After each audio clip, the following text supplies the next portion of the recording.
Hello and welcome to the Career Success Podcast. I'm Jason Connolly. If you're a regular listener, it's great to have you back. But if you're new, a big welcome to the show. In this series every week, we speak to the biggest names in business all across the globe. We talk about their career stories, the lessons learned, how they overcome challenges, and what success habits they practice. This is practical advice to help you in your career. In this episode, I'm delighted to be joined by Angela Neale from London. Angela is a partner at boutique property law firm Comptons and head of the residential conveyancing team. She has been at the firm for over 20 years, during which time the firm has doubled in size and the department tripled. They're very proud to have won several awards for conveyancing and customer service over the years. Angela is also a single mum to a 3-year-old boy. Angela, welcome. Hello. Now, I'm really excited to have you on this show. I've known you for years, and I think you're such an interesting individual, and I know that you've got a great reputation at what you do. So I'm really excited to unpack your career story. But for people who don't know you, tell us about you, Angela. Well, I work with Comptons. I've been here 20 years, which when you said it like that, made me realise just how long ago I started here. It was really my first job after qualification, and I've never really had a reason to leave. So I've just carried on here, and once you've been here long enough, obviously you get to shape the place you work into where you want to work. So been very happy here over the years. Never really knew that I wanted to go into law, kind of just ended up in law, which sounds like a strange thing because a lot of people have a burning desire to be into law, but I never really knew what I wanted to do. But over the years realised that this really suits my personality, and I feel very lucky that I've ended up in a role that naturally suits who I am. And so you said kind of law back then was never sort of something that was jumping out at you. What was your journey into law, and how did it happen? It was a strange one, really. I was quite fortunate that I was quite good at exams, and I didn't find school too tricky, and never really knew what I wanted to do with anything. But I just did as many exams as I could, and then went on to A levels, still not really knowing what I wanted to do. So I did business studies and maths and things like that. Got to apply to uni. I thought I'll do business studies at uni. I did a year there, hated it. And I had a couple of friends on the law degree course, and they said it was good. And I thought, oh, that sounds like a laugh. I'll transfer to law. So I went over and started the law degree and really enjoyed it. And then everyone was applying to law school. So I thought, oh, I'll apply to law school because that seems to be the thing to do. It was really just a case of putting off a decision, what I had to do, and just keeping going with the qualifications. And then once I'd been to law school, where everybody was applying to work at law firms, so I thought I'll do that again. So kept applying. It was really difficult to get a training contract. Tried for about 3 or 4 years, ended up working at the legal aid for about a year and a half. So I got some time off my training contract. As I say, I'd kind of fallen into law by accident because I thought, if I do the law qualifications, it'll mean that I can do most things. And then did a lot of work experience where I took whatever work experience I could get that was remotely law-based, which I would always advise anybody to do. Couldn't get a training contract, and I am not ashamed to admit that the only way I got one is my dad has an old car and used to go to old car shows, and he put a sign on the front saying, you could have my car for the day if you give my daughter a training contract. Oh, that's what I did. Well, I'm all about things like that. And I know that was kind of one of the most challenging sort of times in your career to kind of have, 3 years of not being able to get the training contract. What do you think it was back then that was making it so difficult, or on reflection now? I mean, there's always been more people who want to do the job than there are places available. Also, I think that I always felt like a square peg in a round hole to some extent. When you went to these law firms, obviously they were very, very strict and very staid and very, I don't want to say boring, but not an awful lot of personality shone through. And I was always maybe bigger on personality than I was on coming across as the right kind of person for the firm. So I remember going to a firm for an interview, a city firm, and coming away from it and thinking, do you know what, I'm going to go and be a Club 1830 rep instead. And it's not for me. And I've known you for years, and your personality is what's always made you to be my most favorite person to work with. And it's kind of funny when you talk about it like that, Yeah. that was almost what was kind of hindering you. And it's a shame in a way. Do you think it's kind of changed a lot, in recent Probably times? not. There's an awful lot of box ticking that goes on when you try it and work. So I mean, I think probably the mold has been broken a bit more 25 odd years later. But I think what I would say to young people these days is, to some extent, you are going to have to toe the line and be the same as everybody else to get in the door. But really, after you've been somewhere for a few years or a while, you can actually be who you want to be. And you can, because I also found I paralegaled at a city firm, and I could only get in there as a paralegal. But once I was there, they could see that I had a good work ethic. And actually, I was able to kind of carry on working there if I wanted to. But I think you have to be realistic. If you're struggling to get into work somewhere, you're probably not going to be happy there anyway. So smaller firms, and small firms really suit me and always have done. So I think don't necessarily struggle to fit yourself in the wrong hole. But do you think that, because I've always kind of looked at my life and my career, that kind of those struggles are what maybe made you get to where you are now? Had you not had those years of sort of knocking on doors and so on, do you think you'd kind of be where you are now? Was that quite, a big kind of monumentous moment in what kind of shaped your early career? Yeah, I think so. And say it actually all worked out well, because if I had got into the city firms where I thought I wanted to be, my life would have been very different. And my dad's advice really has always been, it's better to be a big fish in a small pond than the other way around. And I really think he's right. I've found you get a lot more responsibility and autonomy early in a small firm. And say you get to shape your environment more. A lot of people talk about politics, internal politics at law firms. We don't really have any of that. So I think it has shaped everything, made me more resilient. It's also made me be able to be, it sounds like I've got lots of different personalities, but you can be lots of different people because you've had to toe the line and try and be maybe you're not. So when I speak to different clients, I can usually relate to them and be more of the person that they are, so they feel comfortable going with us. But I think that's a skill set of someone who's very successful, being able to kind of mirror and adapt yourself to the people that you're dealing with. I think that's such a good skill set to have. What made you kind of go to the city firms initially? What was it about those that made you think that's where you belonged? I think it's because everybody else talks about that's where you should be. I'm not going to lie, I did like the idea of earning some good money. I don't think there's nothing wrong with that, Angela, at all. I don't know. I think it's also, I didn't really want to do the legal areas that a lot of the smaller firms definitely did back then. For example, legal aid and those kinds of things. It sounds awful, but I've never really had, I really want to help people motivation. I do this as a job, and I want to do a really good job, and I want to help people in it, but I'm not desperate to kind of get too, I find it a bit difficult to get too involved in people's very emotional issues. So I probably couldn't do, for example, family law or anything where it's very emotional. It's emotional for people and it's stressful, but it's not the very personal issues like you would find in family. Yeah, and I think you make a really interesting point when you say about smaller law firms as well, because I always say this to candidates: you get such better experience at a smaller firm. I think from the very beginning, in terms of client exposure, I think that I could never imagine myself, not that I am a lawyer, working in a big law firm. I always see myself in a small business, and I think that's where you really learn to cut your teeth. Tell us about, because Comptons, I have to say, are, I've never had such a warm welcome to any law firm, and I've been to many law firms, and I've never seen such a big biscuits section of the law firm.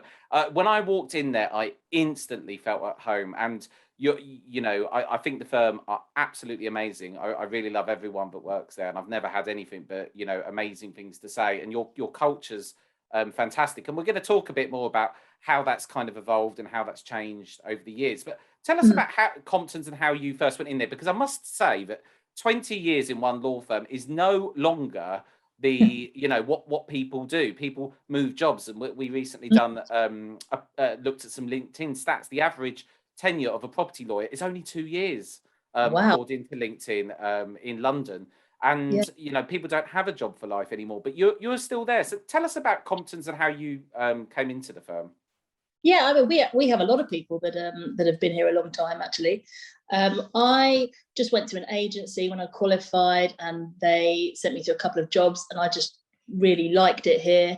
I felt there was a family element to it. Obviously, we've got lots of Comptons here, and people had been here a long time at that stage. I liked property as well, and I liked that it was an open door throughout.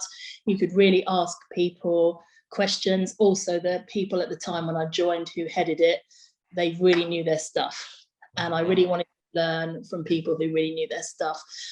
It's a good area for property. I mean, I'm sitting here, you know, looking out the window at the moment. There's 4 estate agents opposite, and everyone was friendly, everybody was sociable, and it just really appealed as a place that I could learn a lot.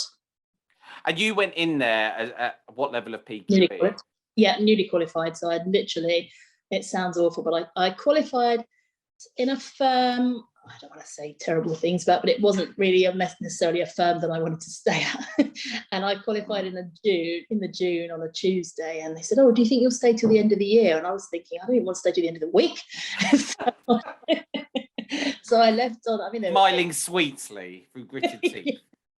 I mean, they gave me a great opportunity, so I kind of left and then started somewhere the next week. Also, you know, I had money to earn as well. I needed to earn money, so I wanted to get somewhere straight away, and this job was straight away, so went to that. I tell us about how kind of things progressed and what this you know, the sort of journey to partner was like for you. Yeah, it was. I started off by really assisting the senior partner Stephen, who's still here and is still a really plays a pivotal role here.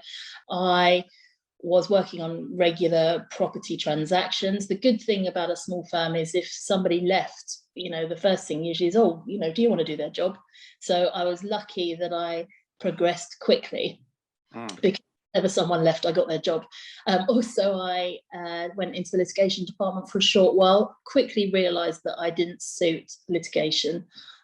With property, you know, everybody's kind of on the same team. You speak to the other solicitors, you're friendly, you're all really working in the same direction. With litigation, you really do have to, you know, be not necessarily antagonistic, but you can't be quite so buddy-buddy with the other solicitors, which didn't really suit my personality. So after 6 months, I think everyone was relieved when I wanted to go back to property. And I had just really decided at that time in my life, I wanted to be successful at this. I enjoyed it. And so I made the decision that I was going to put my career absolutely first and do everything it took to be successful. So just one small part of that is I decided I was never going to leave before the partners of an evening. So just gave blanket rule, never go home before them. So it always looks like you're the one working hard.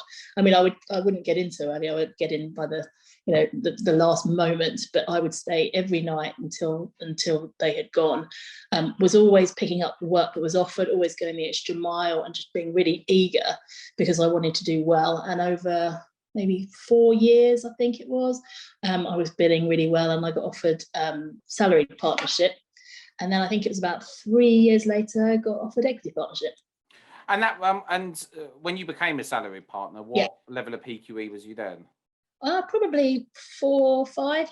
Which is a real achievement. That's you know, not heard of often for people to do that. And it was because it's a small firm, you can really be seen, you can really make an impression in a small firm. Because also the people that make the decisions, you're working with them every day, so they know who you are. And it's quite easy to make a good impression. I think that was one thing I would probably say to young people is make a decision to put your career first at some point in your life. I know that's not what people say these days about work-life balance, but when you're young, you know, if you really spend a few years just really going for it, you're then kind of set up for life to some extent. I wholeheartedly agree. I think that because that was my mentality when I went into recruitment. It was, right, I'm not here to mess about. I'm 26 years old. I need to own a house, and I very much had the same philosophy as you. I was always the last to leave, always the one going that extra mile, and it was, I put 6-7 years of hard work into that, and it really did pay off. And you are right, it does set you up for life. But I think there is now, in my mind, kind of the Generation Z, there's a lot more expectation on the employer. People seem to have a lot more expectations. And I'm not saying that I'm tarring a whole generation with a brush, but do you think that, the kind of mentality of people now has changed? Or I mean, I know people say that. I'm that the people the ones I've employed, kind of the newly qualified in the last few years, I find they have the same attitude that I had. They really work, and they're really ambitious, and they really want to get on. I imagine maybe law is a bit different to other industries, but I've met a lot of people who do have the same mentality. But I think if you do have a mentality that you want a bit more of a balance, then that's up to you. But the thing that I always thought is, if you really work, there is no reason for people not to promote you. It shouldn't. I never wanted to be the person, well, shall we promote or shan't we? It was just a no-brainer. I worked so hard, so much. Angela, she's the person we want. We have to get her into the right role. We cannot afford to lose Angela. And also, it gives you a buffer. For example, when you're young, maybe you might come to work the odd day with a bit of a hangover, but it doesn't matter if you're the top biller. Well, that was my mentality. I used to even go one step further and have a glass of wine at lunch, Angela, and come in. So that would be another tip I have for young people: do not drink at lunchtime ever, because we used to go out for lunch, actually, and we wouldn't drink much, have a glass of wine or two. And one day I came back to the office and I nearly made a big mistake. And from that day on, I never, ever drunk and came back to the office. I mean, occasionally we go out for lunch and have a drink, but the key is don't go back to the office. Just commit to being out of the office for the afternoon. But do not drink and go back to the office. I think that's quite an important point that I always say to people. Very wise words. I'm glad that you've just cleared that up, Angela. So you mentioned there was other things that made you kind of successful, and one of those traits that you had was kind of this work ethic, and the fact that you were saying, like, what other kind of success habits did you kind of live up to and perform that you think were kind of pivotal to your success? I think being genuinely interested in what you're doing. Not wanting to kind of quote my dad again, but he has been a large influence in my life. But he always used to say, until you make your work your hobby, you're not going to succeed at it. So you have to be genuinely interested in what you're doing. You also, I think, be interested in people in general. You never know where good opportunities are going to come from. I met one of my best clients walking dogs in the woods. So not necessarily see every opportunity as an opportunity to get business, but really, if you talk to lots of different people, you will have good connections with people, and you never know what they might bring to you. So I really do encourage people to, just answer the phone when people ring, speak to people, and you never know what's around the corner. And I think that's one thing that's always really stood out to me is your personality. It's infectious, and I love picking up the phone to you, and I can imagine loads of clients do as well. Just sort of talking about how you kind of built your name in the market, because I guess having a following or having a client base is kind of one of the pivotal routes into getting partnership, is having a book of business. How did you do that? How did it all kind of manifest itself for you? I feel very fortunate because it's quite easy to build work in property. So all you really have to do is do a good couple of jobs and talk to the estate agent, and they might start recommending you, or a good job and they'll recommend you to their friends. People, when they're picking a property lawyer, don't necessarily want to just Google it. It's a big time of their life. They want somebody that they know is going to do a good job. So if you start by just doing a good job, it really grows organically anyway. But I would find always calling people back, talking to people normally as well. Probably not so much now, but especially back then, solicitors weren't normal people that people could talk to. They expected you to kind of be a bit stuffy and maybe a bit Oxbridge or something like that. So by being somebody that they felt was somebody like them or like their friend, people would want to liaise with you. Estate agents, lots of people then especially didn't talk to estate agents. I would always be happy to, just let them know what's going on, to talk to them about how the transaction works, and it does happen organically. Isn't that funny though, that even back then there was an unwillingness on people? It's like people have really woken up to the value of client service, the fact that work doesn't queue up at a door anymore. And I think that's where even I've seen over the years a lot of law firms that, probably I would put into maybe the stuffy category have kind of fallen down. And it's firms that, and so someone said this to me on a podcast the other day, and unfortunately I can't remember who it was to quote them, but where is the future? And they said that obviously the jobs market is changing all the time, and with technical evolutions, it's changing all the time. But you either need to be, it was a really valid point he made. He said you either need to be hard tech or hard human. That is the future. It's either in services or tech. And if you get the hard human element right, which is, delivering a great service, then you're going to find that you get business. And I think people want to trust. It's all about trust these days, isn't it? I really feel like when people phone up, they want it to work because they find their person. And really, there's no way of gauging for a client if anyone's better at the actual law than anybody else. So they want to pick somebody that they can get on with. Also, you have to talk with authority and make sure people are reassured by the way you talk. But also be positive. There's lots of different ways of saying, if someone phones up and says, "Oh, can we hit that date?" No, I'm usually, we probably can. If everyone does what they're supposed to, we probably can. Whereas if you're saying, "Oh, I don't think so, it's difficult, I don't expect so," people don't like that. People want to feel positive about it. What's the biggest challenge of being a property lawyer? Time management. Because you have so many different hats. I mean, to some extent, anyone who's a property lawyer will know you feel like a bit of a call center or a chat bot sometimes. So the phone, if you didn't manage it at all, you could happily just be on the phone all day, every day. Mortgage brokers, agents, clients. So you have to try and manage everything into a way that the clients still feel like they're getting a good service, but you're having time to do the actual job.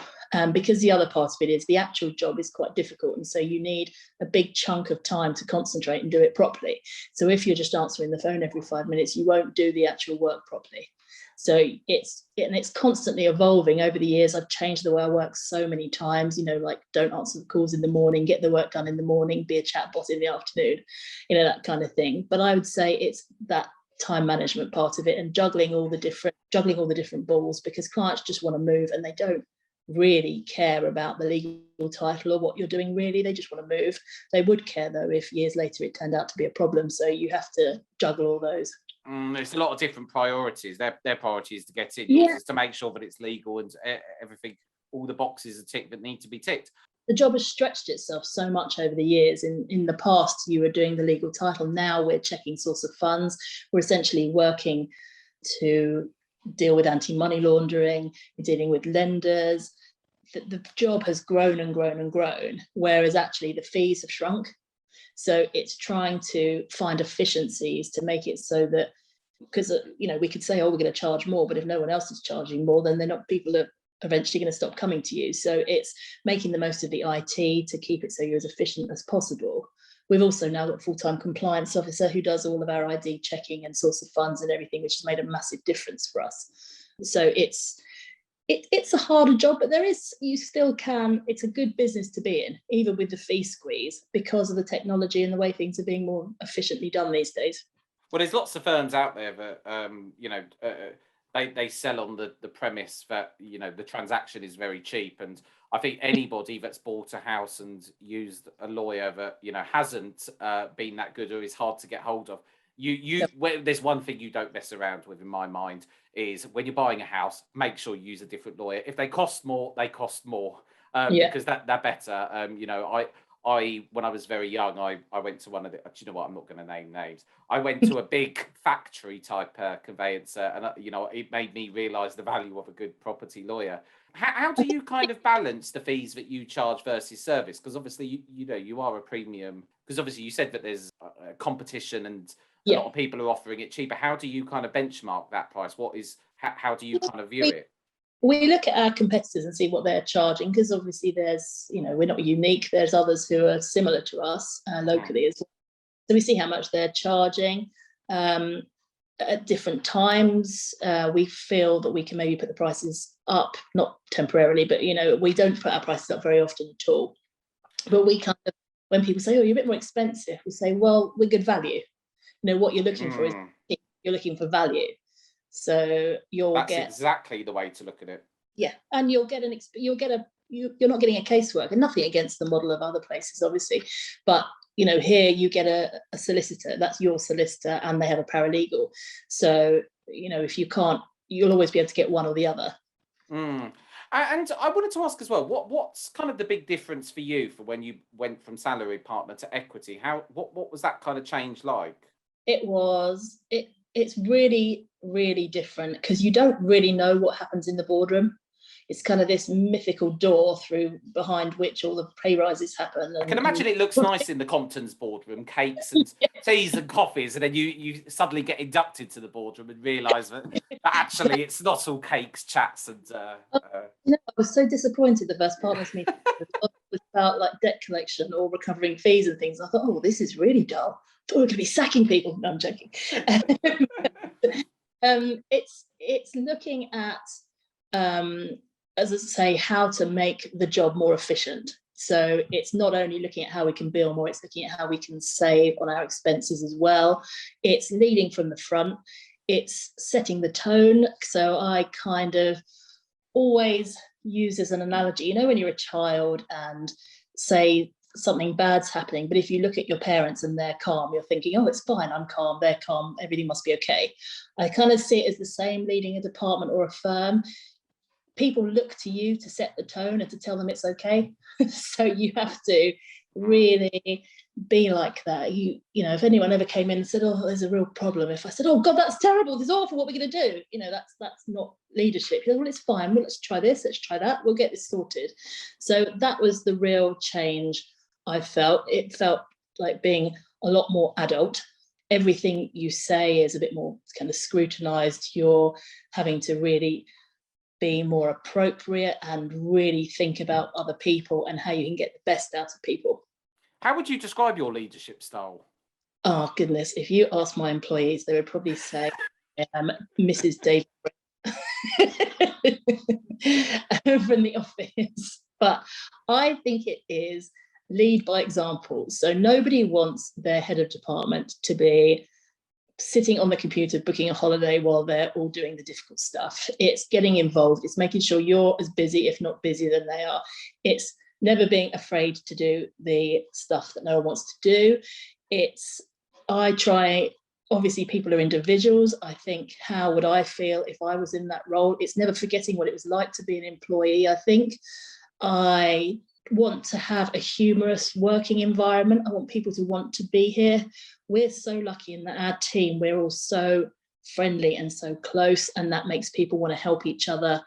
And I think it's just all being really friendly to each other, but also efficient and good at your job. You're doing a very great job, Angela, because I know that when I was a baby recruiter, I placed people with you, and that's still there. And I think even one of them is a partner now. So, that's great to see. Just kind of closing the conversation, what advice would you give to, someone who's perhaps in your situation that you was in years ago, that has just come out of university, they want to get their foot on the ladder, they want to get the training contract.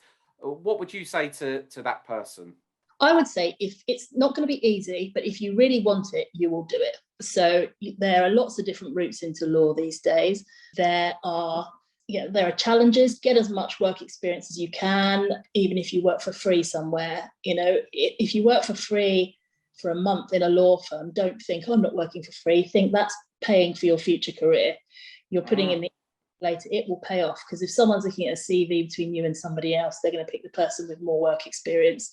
There is a bit of fake it till you make it. I mean, don't lie on your CV, but read the legal press, look on the internet, make it sound like you know what you're talking about in the area, be up on the kind of current issues for that area of law that you want to be in, talk to people, keep in touch with people. You never know who is going to help you out. And I just want to ask one more question, Angela, which I think you could really shed some light on for people. You've interviewed, I don't even want to put a number on how many people you've interviewed over the years, Angela, but I know it's a lot. What advice would you give to someone who's attending a law firm interview? I'm guessing you've seen the good, the bad, the ugly, the brilliant. What would you say to people when preparing for an interview? I would really research the firm, because that's just a basic, not really knowing who you're talking to, kind of, what the firm's about. I would also really try and be calm. And also not too eager. I know that sounds awful, but I've interviewed people before, and they come across it comes across quite desperate. Don't talk too much. I know it's probably something I do a lot of. Have some things prepared. Find out what the current topics of the day are, so that you can talk about that. Just really come across as the person that you want to be your best self on that day. If you don't know something, just say you don't know. Be honest. Obviously, this sounds awful, but come in looking pretty smart. It can go downhill when you're hired, but come in pretty I've got a story. Because I've started to interview people on Teams or Zoom over the pandemic.